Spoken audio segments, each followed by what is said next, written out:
তৃতীয় মেয়াদে তুরস্কের প্রেসিডেন্ট হিসাবে দায়িত্ব পালন করছেন রেচেপ তাইপ এরদোয়ান।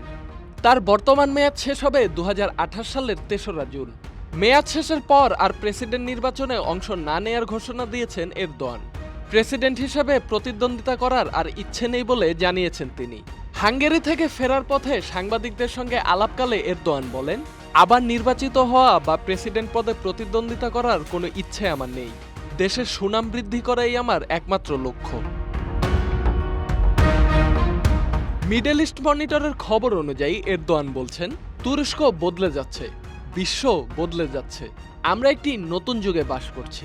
তিনি প্রশ্ন রেখে বলেন, আপনারা কি মনে করেন দ্রুত পরিবর্তনশীল এই পৃথিবীতে তুরস্কের সেই পুরনো সংবিধান দিয়ে আমরা কিছু অর্জন করতে পারবো, যা অভ্যুত্থানের সময় তৈরি এবং অভ্যুত্থানবাদী মনোভাব ধারণ করে?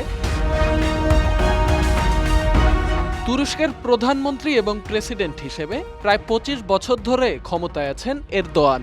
২০১৭ সালে সংবিধান সংশোধন করে তুরস্ককে সংসদীয় পদ্ধতি থেকে নির্বাহী প্রেসিডেন্ট পদ্ধতিতে রূপান্তরিত করেন। সংবিধান সংশোধনের ফলেই টানা ২৫ বছর ক্ষমতায় থাকতে পেরেছেন তিনি। তুরস্কে আবারও সংবিধান পরিবর্তনের কথা উঠছে, কারণ বিরোধী দলগুলোর মতে এরদোয়ান টানা ক্ষমতায় থাকার ফলে তুরস্কের গণতন্ত্র ক্রমশই দুর্বল হচ্ছে। তাই অনেকেই চায় সংবিধান বদলে আবার ভারসাম্য আনা হোক, যাতে বিচার বিভাগ ও নির্বাচনের স্বাধীনতা ঠিক থাকে। এ বিষয়ে বিরোধী দলগুলোর সঙ্গে সুর মিলিয়েছেন এরদোয়ান। সংবিধান পরিবর্তনের বিষয়ে বিরোধীদের সহায়তা করার আহ্বান জানিয়েছেন তিনি বলেন, অভ্যুত্থানবাদীদের লেখা সংবিধান দিয়ে তুরস্ক আর এগিয়ে যেতে পারবে না। আমাদের এমন একটি সংবিধান দরকার যা প্রস্তাব করবে সাধারণ জনগণ, অভ্যুত্থানকারীরা নয়। ২০২৩ সালের প্রেসিডেন্ট নির্বাচনের সময় এরদোয়ান প্রতিশ্রুতি দিয়েছিলেন যে নির্বাচনে আর প্রতিদ্বন্দ্বিতা করবেন না তিনি। নির্বাচনে অংশ না নেয়ার ইচ্ছা পুনর্ব্যক্ত করলেও এরদোয়ানের ক্ষমতা ছাড়ার ইচ্ছে নিয়ে সন্দেহ প্রকাশ করছেন অনেকেই।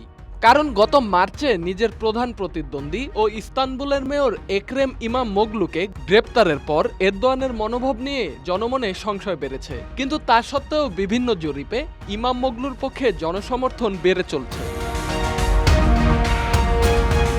২০২৩ সাল থেকে তুরস্কের ক্ষমতামসনদ ধরে রেখেছেন প্রেসিডেন্ট এরদোয়ান। এরদোয়ানের সবচেয়ে বড় সফলতা হল তুরস্কের অবকাঠামোগত উন্নয়ন ও অর্থনৈতিক প্রবৃদ্ধি। এছাড়া তুরস্কবাসীর জীবনযাত্রার মান বৃদ্ধিতে এরদোয়ানের অবদান রয়েছে। অন্যদিকে তার বড় ব্যর্থতা হল বিরোধী মতের দমন। ২০১৬ সালের সামরিক অভ্যুত্থানের পর থেকে এরদোয়ানের বিরুদ্ধে বিচার বিভাগের স্বাধীনতায় হস্তক্ষেপের অভিযোগ রয়েছে, যা তুরস্কের আন্তর্জাতিক ইমেজকে ক্ষুণ্ণ করেছে বলে মনে করেন অনেকে। Dhaka express desk report.